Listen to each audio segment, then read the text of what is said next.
What's your creepy paranormal driving at night story? This happened fairly recently. About 6 months ago, my brother, mother, aunt and I were driving home from my grandparents' house. It was about 9 p.m. and we were driving down a very long road that stretched for miles on end. At this point of time, we couldn't see anything without our headlights, so they were on the brightest setting.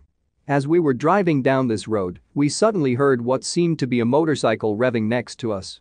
But as we looked out of our windows, we saw nothing. This noise kept fluctuating, getting louder and quieter as we kept going down the road. This noise dragged out for another 5 minutes as we were trying to figure out where it came from. We turned off the radio, opened and closed the windows, and even stopped the car to only still hear this revving noise, and keep in mind, there were no houses, cars, towns for miles. We still haven't figured out where the noise came from and haven't heard it since. We still talk about this paranormal occurrence to this day as a reminder to never drive down that road at night again. I just want to tell my story. Some years back, I was driving home from work. I was a little tired and focusing on staying awake. At one point during the drive, I look over and see a girl in the passenger seat of my car.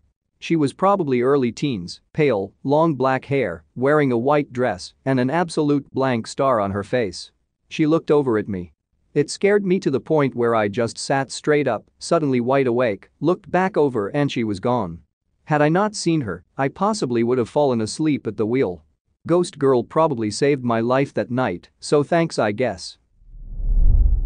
I was leaving my house with my friend around 2 years ago during the beginning of winter.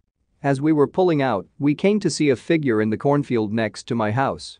As we got closer, we came to realize it looked human, but wasn't. It was almost a petrified pale color to it, and it was small and was on all fours like Gollum from Lord of the Rings, and had pale eyes that looked hollow with dark spots around them.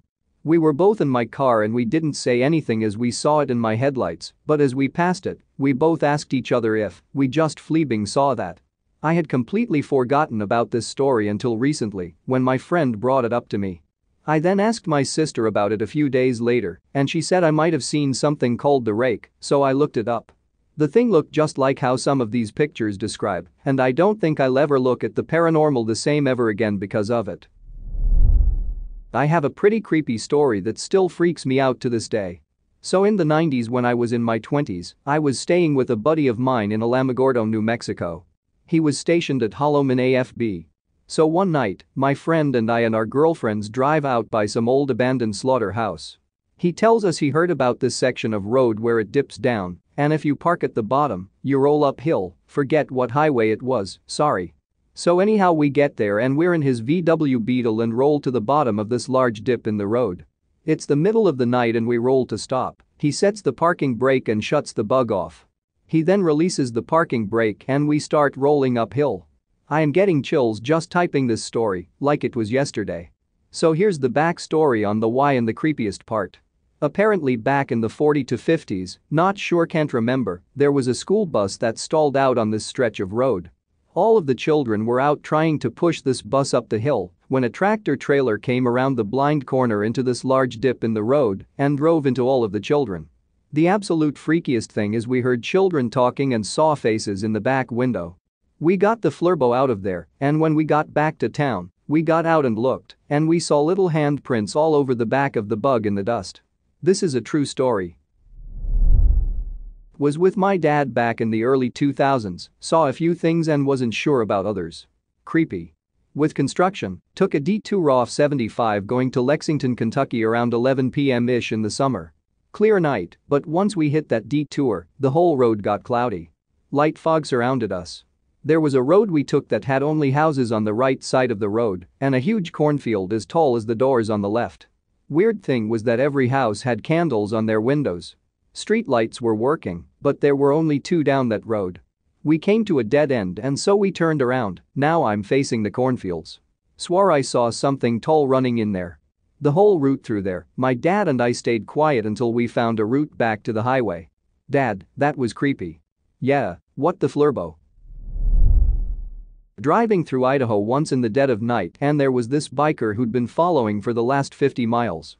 When you drive, sometimes it's just you and someone else for long stretches. I call them road buddies. He was my road buddy. I don't know when it happened, but I checked my mirror and he wasn't there anymore. There wasn't really anywhere to turn off, but maybe he pulled over for one reason or another. I look back up and there is a biker in front of me. I don't know if it's the same guy or not. Again, there's not really anywhere to pull over, it's just a bunch of flat dry land with simple fencing on either side. I follow the guy for a mile or so when all of a sudden, he pitches hard right like he just took a pothole the worst way possible.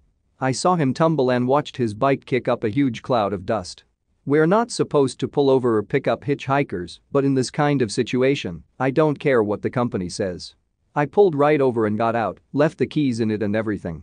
I walked back must have been a quarter mile or more and couldn't find hide nor hair of him or his bike. There were no marks from where he pulled off and no potholes either. I walked around calling out to him in the dark for what felt like half an hour before walking back to my truck. When I climbed in there, he was sitting in my passenger seat. He was covered in his red vital fluid, twigs, and dirt.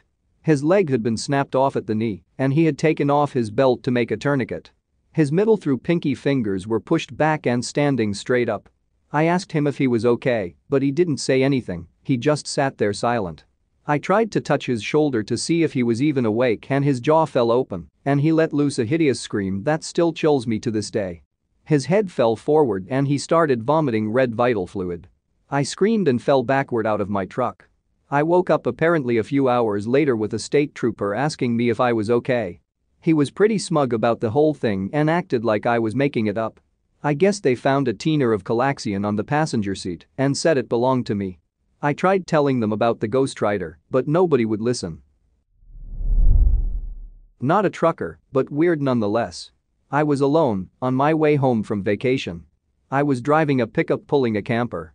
It was after 11 p.m. on a summer night. I was about 2 hours from home but wanted to get home yet that night.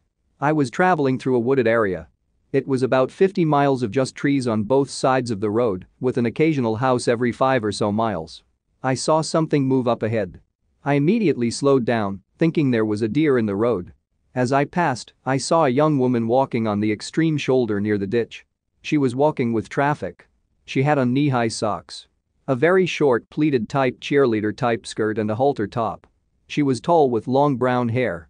Since this was the middle of nowhere, on a road that sees only a few cars per hour, I immediately assumed she was in some sort of trouble. Fight with a boyfriend and left stranded, car trouble etc. I was not going very fast at this point, so I pulled over, hit the emergency flashers, set the parking brake, grabbed the flashlight and got out and went back to see if she needed assistance. When I got to the rear of the trailer, she was gone. I shined the flashlight up and down both sides of the road, the ditches and even the tree line, but saw no one. I drove the rest of the way home with the hair on the back of my neck standing on end. Was driving in a nearby tourist town and it was dark. Myself, partner and kids were in the car. All of a sudden out of nowhere, a girl in a white dress walked out in front of my car. I screamed, slammed on the brakes. But she just disappeared, vanished. Nowhere to be seen. It was insane. The town is called Portlington in Victoria, Australia. I would love to research the history one day to try make sense of what happened that night. My brother-in-law was driving from Suva to Lautoka on Fiji around the back road. The night before, a young girl was seen walking along the road before she was murdered. My brother-in-law, thinking about this story as he drove the empty road early morning, saw a girl crying as she walked along the road. He stopped to offer help, but a big plume of fog blew over and she vanished in it. Then his car started to smell like sweet cheap children's perfume. He freaked out and sped off. He got about 2 kilometers down the road, well, out of the fog, and he saw her again. Walking, crying. He turned around and went the opposite way around. I used to see my husband, boyfriend then.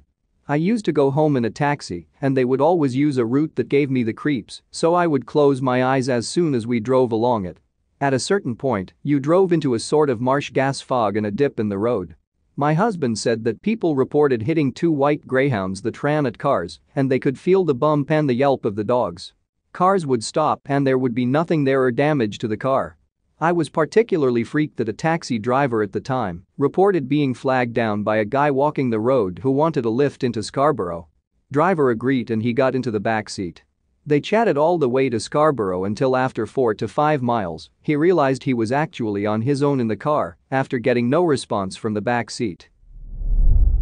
My dad used to haul stuff all around the woods in Ohio. He always tells me stories about things he's seen. One night he was driving down the road, going about 65 miles per hour when a gray-colored thing ran past his truck, so that means it was going over 65 miles per hour, and he says it was some kind of animal. I asked if it was a cougar. No. He says it wasn't a cat-like animal, rather wolf-like, dog-like. Leave it at that, and it's still creepy. An oversized wolf running that fast, sorry I don't know how fast they can run, but I believe that's usually faster than normal, but it only got weirder from there. He says he definitely remembers it running on 2 legs. What the F kind of animal looks like a wolf, runs on 2 legs, and runs faster than 65 miles per hour? He says he was very tired when it happened, but it's still very creepy, and he probably tells himself that to not scare himself. I don't really buy into Bigfoot, although I've never really read up on it. But I still wonder what kind of thing he could have saw out there.